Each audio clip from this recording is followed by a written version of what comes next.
जिसका न पूछे कोई हाल, उसके संग गिरधारी लाल। परिवर्तन संकल्प यात्रा के बाद गुड़ामालानी विधानसभा में 50% तय हो गया कि के विष्णु ही उम्मीदवार है। राजस्थान में ये तय हो गया, 50% ये बात तय हो गई है कि राजस्थान में मुख्यमंत्री भाजपा की ओर से वसुंधरा राजे ही उम्मीदवार होंगे। कुलदीप साहब, अब कौन उम्मीदवार है? क्या सुना होगा, ऐसा कहा जाता है कि ये जो संघ है ना, ये दलितों के विरुद्ध है। आप गए होंगे, आपको कैसा लगा? नहीं नहीं नहीं, दलित का विरोधी होता तो मुझे वहाँ क्यों स्वीकार करते? लेकिन आपने कभी सुना ऐसे दलितों कहते हैं? नहीं, कोई दलित का विरोधी। बहुत से ऐसे दलित लोगों को कहते हैं कि संघ है जो दलितों के विरोधी है, जो हम दलितों को तोड़ना चाहते हैं या दलितों को रखना नहीं चाहते, मुसलमानों के विरोधी है, मुसलमानों का धर्म को विरोध करते हैं। नहीं नहीं, कोई विरोध नहीं करता है। मुसलमान का विरोध करते हैं, बीजेपी विरोध करती, आरएसएस विरोध करती। नमस्कार, मैं हूं भगवान राम धोरीमीना। आप देख रहे हो मेरे यूट्यूब चैनल और फेसबुक पेज। वीडियो को पूरा देखें, चैनल ने सब्सक्राइब करें, पेज ने फॉलो करें, वीडियो दोस्तों के लिए शेयर करें। आप देख रहे हो आपको मोबाइल के स्क्रीन पर शख्सियत भारतीय जनता पार्टी के पंचायत समिति धोरीमीना क्षेत्र के शिक्षाविद मास्टर गिरधारी लाल जी कुलदीप साहब। सबसे पहले आपका स्वागत सर। धन्यवाद। फिर 2023 में विधानसभा चुनाव है, कैसे देखते हो अब की बार? त्रस्त जरूर है। विद्यार्थी परेशान है, शिक्षक परेशान है, नौकरी पेशा परेशान है, व्यापारी परेशान है और महिलाएं परेशान हैं। उसके साथ हर दिन अत्याचार हो रहे हैं। बेरोज़गार जो है वो तो आपको पता ही है कि सब देख रहे हैं, सबको पता है, पेपर लीक सब जानते हैं। और जब एक किसान अपना घर का गहना ज़मीन उसको रहन रख करके अपने बच्चे को सपने सजा करके वो कोचिंग सेंटर भेजता है या पढ़ाई के लिए भेजता है, मेरा बच्चा को सरकारी नौकरी लगेगा और हमारे दिन फिरेंगे, लेकिन जब पेपर दे करके बाहर ही नहीं आता उससे पहले ये सूचना आ जाती है कि पेपर लीक। तो अब उस किसान के ऊपर क्या गुजरती होगी जिसने अपनी सारी जीवन की पूंजी, खेत को भी उसने जो होता है वो भी उसने गिरवी रख दिया, औरत के गहने गिरवी रख दिए और पेपर लीक। और क्या कहूँ मैं उसके बारे में जी। तो जनता तो खुश नहीं है, बेरोजगार खुश नहीं है, लोग खुश नहीं है, पता नहीं कौन खुश है। आप विद्यार्थियों के बाद विद्यार्थी को उन्होंने यूनिफॉर्म फ्री दी है, शिक्षा फ्री देते हैं वो। जिस प्रकार से फ्री वाली चीज़ से कोई संतुष्ट नहीं होता है। हमको विकास चाहिए जी, विकास होना चाहिए। जैसे कि बेरोजगार को रोजगार मिलना चाहिए, इलाज को इलाज होना चाहिए। आजकल चल रही लाइन तो लंबी लग रही है, फ्री इलाज। जब तक आदमी वो फ्री लाइन वाली दवाई के अंदर पहुंचता है काउंटर तक, तब वो कहता वो दवाई तो है ही नहीं। 3 घंटे उसके बर्बाद हो गए, फिर जाता है कहीं और, तो दवाई तो फ्री मिल नहीं रही है। रोजगार की बात करते हो, राजस्थान के मुख्यमंत्री अशोक जी गहलोत कह रहे हैं हमने 4 लाख लोगों को रोजगार दिया 5 साल में। अब जब बीजेपी की सरकार थी, हमारी यशस्वी मुख्यमंत्री वसुंधरा राजे जी थी, जब 1.5 लाख वोटों से पूरे राजस्थान के अंदर, यानी कि 1,51,000 वोटों से आ रहे थे हम जी, यानी कि उसका 1.5% वोट कह सकते हो आप। तो ये जब इनकी सरकार नहीं थी तो 2% शिक्षकों के पद खाली थे जी। अब कितने % खाली है सबको पता है, आधे से भी खाली पड़े जी। और सरकार तो कहती है हमने तो 50,000 रीट के लगा दिए, फर्स्ट ग्रेड के लगाए हैं, थर्ड ग्रेड के लगाए हैं, सेकंड ग्रेड के लगाए हैं। धरातल पे तो कहीं नज़र नहीं आ रहे। 1 और 2 टीचरों के भरोसे चल रहे हैं स्कूल। हर दिन स्कूलों के ऊपर ताले दिए जा रहे हैं। सरकार ने स्कूलें भी तो खोली, इसीलिए तो हुई होगी। स्कूलें खोलना अलग चीज़ है और सुव्यवस्थित तरीके से चलाना अलग चीज़ है जी। तो अब जो स्थिति है वो अच्छी नहीं है। गहलोत साहब कह रहे मेरे 156 सीट आएगी इस बार। भाई वो तो उनका सोचना है, हम क्या कह सकते हैं? हम तो नहीं कह सकते। अब की बार सरकार तो बीजेपी की ही आएगी। कैसे आएगी, आप कैसे बताते हैं? जनता में बड़ा आक्रोश है और जनता अब परिवर्तन चाहती है, इसीलिए आएगी। कांग्रेस वाले कह रहे केंद्र में परिवर्तन चाहते हैं। वो तो केंद्र में मैं सपने देख लूँ, मेरे से क्या होता है जी, कुछ नहीं होने वाला जी। वो तो मोदी का काम बोलेगा जी, विश्व के अंदर मोदी का डंका बज रहा है जी। और मेरा भारत महान जी, और भारत का मान तो मान ही है जी। आज जो चल रही है G20 की, उसके अंदर दक्षिणी अफ्रीका के 56 देशों का एक समूह है जी। उनको स्थायी सदस्यता मिल गई है, तो ये G20 नहीं, अगली बार होगा G21 होगा। और ये भारत का डंका है। हमारे यशस्वी प्रधानमंत्री नरेंद्र मोदी जी की इमेज है। जी। एक आपने बात सुना होगा, इंडिया का नाम बदल के रखा भारत। आपने सुना होगा ये है या अफवाह है, लेकिन इसे ये करने से क्या होगा? इससे करने से तो ऐसा है कि हमारा भारत जो है आदिकाल से भारत ही था जी। भारत ही था जी।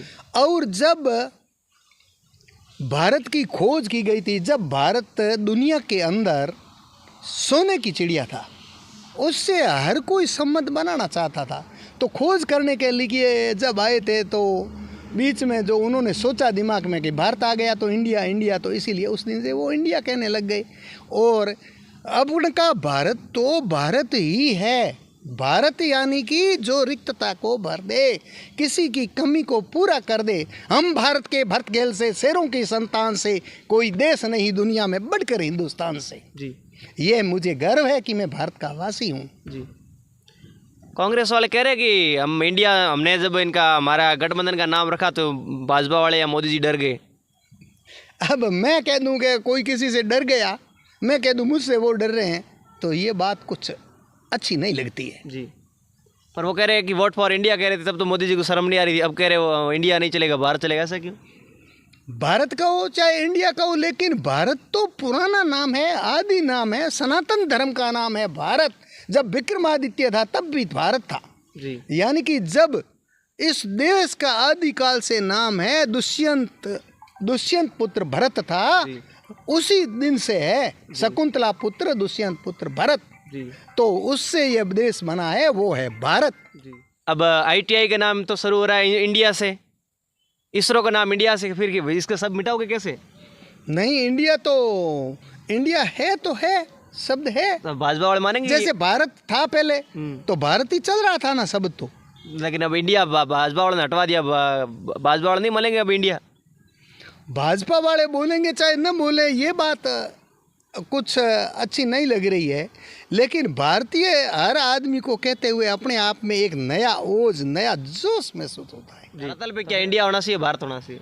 वो तो मैं कुछ नहीं कह सकता आपके इसके हिसाब बारे से, में। आप शिक्षाविद हो इस क्षेत्र के, आपके हिसाब से क्या होना चाहिए? मेरे हिसाब से तो भारत होना ही चाहिए, आदिकाल से है भारत। भारत भी था, इंडिया भी था, अब इंडिया नहीं रहा।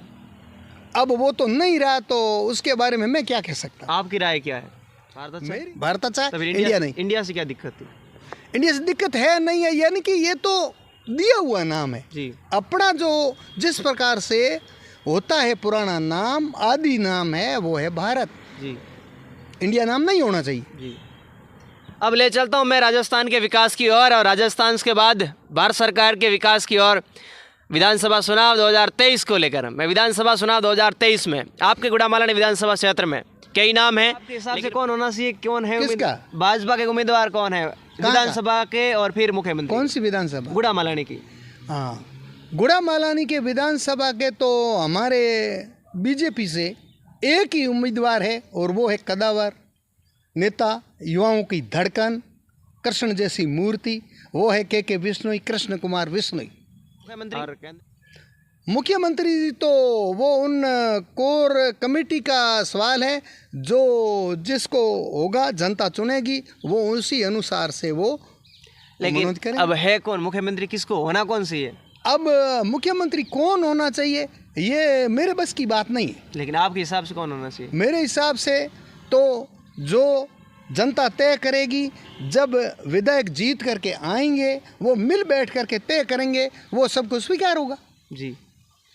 लेकिन लादूराम जी को लोग वोट नहीं देते ऐसे कह रहे हैं, तो फिर के साहब को लोग वोट क्यों करेंगे? कौन कहता लादूराम जी को वोट नहीं देते? लादूराम जी तो आने के बाद ही वोट का पता चला लोगों को। अच्छा। नहीं तो कोई वोट को तो पूछता ही नहीं था। अच्छा। लादूराम जी के आने के बाद हमें कोई किसी ने पूछता है कि भाई वोट होता है, नहीं तो एक गाँव के अंदर कोई मीटिंग ले ली और फलाने को वोट देना है, इस प्रकार से हो जाता था।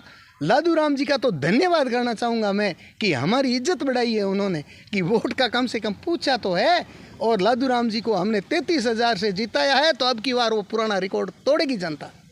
लेकिन कांग्रेस वाले इस बात को मानते नहीं, होते मोदी जी की लहर से जीते थे लादूराम जी। वो तो पहले जी लादूराम जी जीते थे, तभी कह रहे थे कि लादूराम जी थोड़ा ही जीत सकते हैं। जी। वो पहले वो अभी भी वही कह रहे कि लादूराम जी नहीं जीते, मोदी जी की लहर से जीते हैं। मोदी जी की लहर कैसे जीतेंगे कि के की लहर है यहाँ तो गुड़ामालानी के अंदर। अब किसकी लहर है? अब अब गुड़ामालानी में तो के की लहर है। कैसे कह रहे हो आप के के सभी जो आपने देखा था जी, संकल्प यात्रा के अंदर परिवर्तन संकल्प यात्रा जो थी जी। उसमें आपने जन सैलाब देखा था जैसे समुद्र की तरह। अच्छा, ये कुछ लोग कह रहे हैं, खैर बुरा मत मानना आप, क्यों माने बुरा? कुछ लोग कह रहे हैं कि ये अफवाह फैलाई थी वसुंधरा जी आ रहे इसीलिए लोगों को एकत्रित किया, वसुंधरा जी आई नहीं, वसुंधरा जी के नाम। हमने तो नहीं सुना किसी से भी, व्हाट्सएप पे नहीं सुना, किसी के अखबार में नहीं सुना।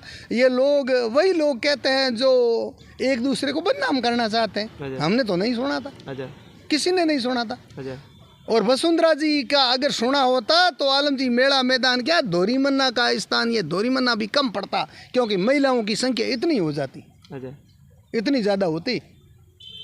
अब चुनाव है 2023 के आसपास या दिसंबर के मध्य, राजस्थान में कितनी सीट आएगी भाजपा की? भाजपा की तो 156 से क्रॉस करेंगे अपन। कैसे कर रहे हैं आप? पहले जो रिकॉर्ड था उसको तोड़ेंगे। कांग्रेस वाले कह रहे 156 हमारे आएगी। भाई वो तो कह सकते हैं, मैं क्या कह सकता हूँ। आपकी पार्टी क्या कहोगे आप? हमारी पार्टी तो ये पूर्ण जोश के साथ ये तैयारी कर चुकी है और जनता परिवर्तन चाहती है और जनता अब की बार प्रचंड बहुमत के साथ बीजेपी सरकार लाएगी। लेकिन बीजेपी 13 से 18 तक रही, 2013 से 2018 तक, फिर बीजेपी की सरकार वापस रिपीट नहीं कर पाई, अब की बार कैसे करोगे? ये तो राजस्थान का एक बार बीजेपी सरकार तो एक बार कांग्रेस सरकार। अच्छा। ये पहले रिकॉर्ड रहा है, लेकिन अब ये रिकॉर्ड टूटने वाला के जी यहाँ से जीतेंगे। 25 साल का पट्टा समझ लो आप। लेकिन कांग्रेस वाले इस बात को कह रहे हम तो इस बार परिपाटी बदलेंगे, सरकार हमारी आई रिपीट कर रहे हैं हम। वो तो भविष्य के गर्त में है, देखा जाएगा। पर स्पष्ट दिख क्या रहा अभी, क्या और अभी तो दिख रहा है बीजेपी की सरकार आएगी प्रचंड बहुमत के साथ। लेकिन कांग्रेस वाले इस बात को स्पष्ट करना चाहते हैं कि हमारी सरकार ही आएगी, बीजेपी की सरकार हम नहीं आने देंगे। कैसे कहोगे आप? हम नहीं आने देंगे, वो तो जनता के हाथ में है, मैं क्या कह सकता हूँ। जनता चाहेगी वो आएगी। जनता हो गया हमारे पक्ष में है इस बार। अब पक्ष में है तो वो परिणाम आने के बाद पता चलेगा। अच्छा, पहले कुछ नहीं कह सकता। अच्छा, वो कह रहे हैं कि कई बार लोग कहते हैं कि 2018 में SC/ST एक्ट को कैसे भुला पाएंगे या OBC आरक्षण विसंगति को कैसे भुला पाओगे, ये सब भाजपा कैसे भुलाएगी जनता को? कैसे है 2 अक्टूबर वाला तो जो SC/ST एक्ट है वो और मजबूत हो गया, आपको पता होना चाहिए। संशोधन करके उसमें जो जमानत होती थी वो भी बंद कर दी। अब तो और मजबूत है SC/ST जो है ना एक्ट, बहुत मजबूत हो गया है। OBC आरक्षण विसंगति वो कैसे करवाएगी? OBC आरक्षण विसंगति जो है तो कोई भी बात घर की होती है, जिस प्रकार से मिल बैठ के सुलझाते हैं उसी प्रकार से जो भी कमी बेसी होगी हमारे यशस्वी प्रधानमंत्री जी और जो भी मुख्यमंत्री बनेंगे वो मिल बैठ के सुलझा लेंगे। कांग्रेस वाले कह रहे हमने राजस्थान में OBC को 27% आरक्षण दिया, अब OBC वाले तो वोट हम ही देंगे। 27% तो आरक्षण है, लेकिन OBC की संख्या कितनी है मैं तो ज़्यादा वैसे क्या कह सकता हूँ। अच्छा, पर उसके हिसाब से होना चाहिए। OBC के लोगों ने मांगा उतना दिया। OBC का तो आरक्षण होना ही चाहिए। अच्छा, होना ही चाहिए। और मेरी तो सोच है कि जनसंख्या के अनुपात में होना चाहिए। अच्छा, भाई उनका हक है, OBC का तो हक है, उनको अपना हक मिलना ही चाहिए। अब मैं ले जाऊंगा मास्टर श्री गिरधारी लाल जी कुलदीप के वर्तमान लाइफ में, जो अभी क्या चाहते हैं और आगे क्या ख्वाहिश है और कैसे चुनाव स्थानीय मुद्दों पे, जो धोरीमन्ना क्षेत्र के कुछ मुद्दों पे हम चर्चा करेंगे। ये मेरे साथ है मास्टर श्री गिरधारी लाल जी कुलदीप साहब, जिनको मैं स्थानीय मुद्दा धोरीमन्ना में, अब आपकी क्या ख्वाहिश है और क्या चुनावों की क्या प्रक्रिया है? सर आपकी क्या ख्वाहिश है? अब मेरी ख्वाहिश कुछ नहीं है, मेरी ख्वाहिश तो सिर्फ यही है कि जिस प्रकार से मोदी जी देश के चौकीदार है जी, उसी प्रकार से मैं तो एक सामान्य सेवक बन करके इस धोरीमन्ना की सेवा करना चाहता हूँ। बस मुझे कोई ख्वाहिश नहीं। किस पोस्ट पे जाके सेवा करना? मेरे पोस्ट तो चाहिए ही नहीं, मुझे कोई पोस्ट नहीं चाहिए। पोस्ट तो जनता देती है, मन के चाहने से पोस्ट थोड़ी मिलती है। अगर मन के चाहने से मिलती तो कोई भी प्रधानमंत्री बन जाता। ये जनता सर आंखों पे बिठा लेती है, जो काम करता है, जो दिखता है लोगों को। और मेरी ख्वाहिश तो यही है, अगर मुझे सेवा का मौका दिया तो ये सामान्य से लोग दिख रहे हैं, गरीब दिख रहे हैं, जो उनको जो रेहड़ी चलाते हैं, करते हैं, खूब ज़मीन है तो उसको स्थायी पेड़ी दी जाए और पहले जो राज रहा है यहाँ पर वो परिवारवाद रहा है। जिस प्रकार से बीजेपी हमारी कहती है परिवारवाद को ख़त्म करना है, एक बार तू, एक बार मैं, एक बार मैं, एक बार तू, ये राज कभी नहीं होना चाहिए। तो इसीलिए जनसाधारण का राज होना चाहिए। काफ़ी समय से कुलदीप साहब यहाँ गांव के लोगों की, गरीब लोगों की सेवा करने में बड़ी माहिरता से करते हैं, या बहुत बड़ी सेवा करते हैं। अनोखा काम है इनका सेवा करने का। बहुत से लोग ये भी जानते हैं कि कुलदीप साहब ने जब कोरोना आया तो कोरोना में बहुत से गरीब लोगों के कोरोना किट वितरण किए, बहुत से गरीब लोगों की सहायता की। कई लोग ये चाहते हैं कि कुलदीप साहब अब हमें चुनाव लड़े तो हम वोट देना चाहते हैं। तो कुलदीप साहब आपकी कौन सी पोस्ट पे या चुनाव लड़ना चाहते हो? मुझे पोस्ट जनता देगी, मेरी कोई ख्वाहिश नहीं है। मैं कह रहा हूँ, देखो जिस प्रकार से आपने कोरोना का जिक्र कर दिया, अपने हिंदू संस्कृति के अंदर एक नियम है, आप किसी की सहायता करते हो तो एक हाथ से करते हो तो दूसरे हाथ को पता नहीं चलना चाहिए। जब लाल स्कूटी लेकर के मैं कोरोना के अंदर घूमता था, कई लोग फोटो खिंचवाते थे, लेकिन उस स्कूटी की डिग्गी के अंदर मैं किट लेकर के किसी को भी देता था, कभी मैंने फ़ोटो नहीं खिंचवाया है। हर गांव को जाकर के सुबह शाम संभालता था कि इस घर की स्थिति कैसी है। तो वो लोगों के दिल में है मेरा राज। मुझे राज लेने से नहीं, मैं दिलों पे राज करना चाहता हूँ, दिलों पे। मुझे राज की कोई ज़रूरत नहीं है। मैं तो गरीब आदमी की सेवा करना चाहता हूँ और इस परिवारवाद को ख़त्म करना चाहता हूँ। जो राज है ना परिवारवाद। कौन सा नाम बता दीजिए? नाम क्यों बताऊँ, सब जानते हैं। दो परिवारवाद है। स्पष्ट कर दीजिए कौन सा परिवारवाद सब जानते हैं। परिवार जिस प्रकार से, लेकिन केंद्र का परिवारवाद करे या गांव का परिवारवाद करे? गांव का परिवारवाद है। लोगों को भी समझना है कौन सा लोग जानते हैं। मैं क्या कहूँ, मेरे मुंह से क्या कहूँ? परिवारवाद स्पष्ट कर दीजिए ना भाई। सभी लोग जानते हैं जी। लोग जानते हैं तो मैं भी लोगों के साथ हूँ। मैं कोई अलग से तो हूँ नहीं। मेरी ख्वाहिश ये है, मेरा इस दोहरी मन्ना के अंदर शिक्षा का वर्चस्व हो। और जिस प्रकार से कि मेरी ख्वाहिश आपने पूछी है, तो धुंधलेश्वर महादेव है, वहाँ पर एक आराम से बड़ा सा स्थान हो और वहाँ पर लोगों के आने जाने का रोड बन जाए। और सबसे बड़ी बात है, हमारे पास के अंदर जो गरीब लोग हैं, इधर से उधर भटक रहे हैं, इधर से उधर भटक रहे हैं, कई सालों से बैठे हैं, लेकिन बेचारों को पेढ़ी नहीं मिल रही है। तो उनको कुछ ऐसी व्यवस्था करना चाहता हूँ कि उनकी पेढ़ी मिल जाए और सामान्य से सामान्य किराया लगे। ये व्यवस्था मेरे दिल की टीस है, लोगों की सेवा करना है। कैसे करोगे? मैं कह रहा हूँ पेढ़ी दे करके सरकारी नियमों के अनुसार। तो वहाँ पर अगर अपने स्टेशन के ऊपर यहाँ मिल जाती हैं तो अपन का ट्रस्ट बनेगा। ट्रस्ट बन करके जिस प्रकार से आलमडोली पड़ी है, तो लोग यहाँ पर कब्जा करके बैठे हैं, तो कोई बात नहीं, उनका रोज़गार और उनकी जो रोजी रोटी चलती है उसी से चलती है। लेकिन उसको क्यों नहीं स्थायी पेढ़ी दे दी जाए? कुछ इस प्रकार से सरकार के साथ बैठ करके सामंजस्य किया जाए। ये हमारी ख्वाहिश है।